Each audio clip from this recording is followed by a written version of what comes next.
Bienvenue dans ce nouveau tutoriel vidéo. Je vais vous présenter une fonction de Google Forms qui va nous permettre d'attribuer des points dans des questions d'un QCM et d'ainsi d'activer une notation automatique pour les personnes qui répondent à ce questionnaire. Pour ceux qui ne connaîtraient pas encore du tout Google Forms, je vous invite à d'abord aller visionner mon précédent tutoriel concernant les bases de Google Forms. Alors, pour créer notre questionnaire avec points et réponses corrigées automatiquement dans Google Forms, nous allons tout d'abord, évidemment, créer un nouveau Google Forms de manière classique.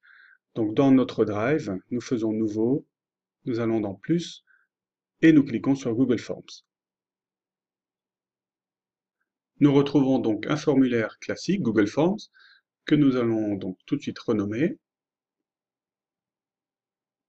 Capitale européenne, par exemple.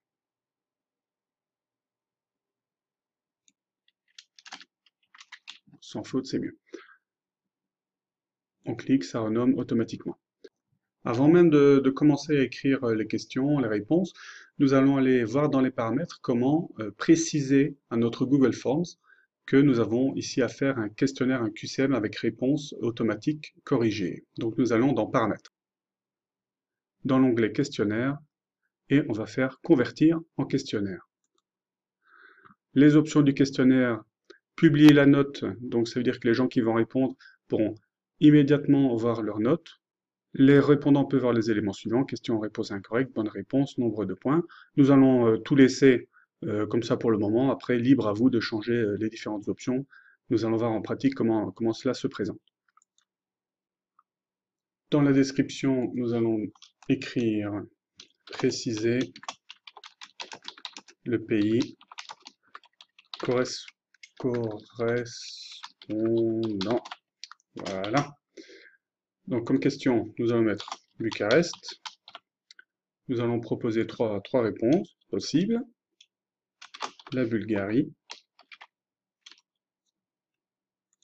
l'Italie et la Roumanie. Alors c'est maintenant que ça se joue par rapport à l'option des points automatiques et de la bonne réponse. Nous allons cliquer sur le petit icône corriger en bas à gauche. Et là voilà, on nous demande déjà de choisir les bonnes réponses. Alors il n'y a qu'une seule bonne réponse. On peut en avoir plusieurs également, hein, c'est possible. Donc nous choisissons Roumanie pour Bucarest et nous allons attribuer un seul point pour la bonne réponse. Nous revenons à modifier la question. Donc là, nous voyons le petit V en couleur pour la Roumanie. Une deuxième question. Paris, la France, la Belgique et le Danemark, par exemple. De nouveau, nous allons sur corriger et nous choisissons la France. De nouveau, un point. Une troisième et dernière question. Lisbonne, l'Espagne, l'Irlande et le Portugal.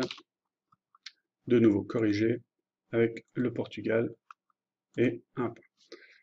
Quand nous avons terminé notre questionnaire et précisé les bonnes réponses, effectivement, nous allons revérifier nos paramètres. Recueillir l'adresse email, ça nous l'avons vu dans le précédent tutoriel. Cela, on va l'enlever. Les répondants peuvent modifier la réponse, évidemment non. La présentation, votre réponse a bien été enregistrée, tout cela nous connaissons déjà. Nous allons donc avoir un aperçu de notre questionnaire. Voilà, donc préciser le pays correspondant, Bucarest, on va faire exprès évidemment de se tromper. Paris, on va mettre la bonne réponse. Et Lisbonne, on va se tromper également. Donc la personne qui répond envoie le questionnaire. Votre réponse a été enregistrée. Le répondant peut voir son score, ça c'est une option que nous avons précisée dans les paramètres. Et là, il peut voir qu'il a mal répondu sur la première, bien sur la seconde, et mauvaise réponse pour la troisième question, avec à chaque fois le détail et le total des points, 1 sur 3 dans ce cas-ci. Il est toujours possible, évidemment, de retrouver toutes les réponses sous forme de feuille de calcul. Pour cela, on va cliquer sur Réponse et sur le petit icône Créer une feuille de calcul et le bouton Créer et nous retrouvons la feuille de calcul Google Sheets. Et vous voyez, donc, il a le rédacteur, les réponses des personnes. Alors ici, nous n'avons pas demandé le nom ni le prénom de la personne qui doit répondre, mais évidemment, pour un professeur, il est tout à fait pertinent de demander le prénom et le nom de l'étudiant avant qu'il réponde aux questions. De cette manière, nous avons dans le récapitulatif qui a répondu et quel est son score automatiquement. Voilà, ce tutoriel vidéo sur la fonction questions et réponses corrigées automatiquement par Google Forms est terminé. Si vous avez aimé cette vidéo, n'hésitez pas à mettre un pouce bleu ou encore mieux à vous abonner à ma chaîne et je vous dis à bientôt pour d'autres vidéos tutoriels. Merci beaucoup.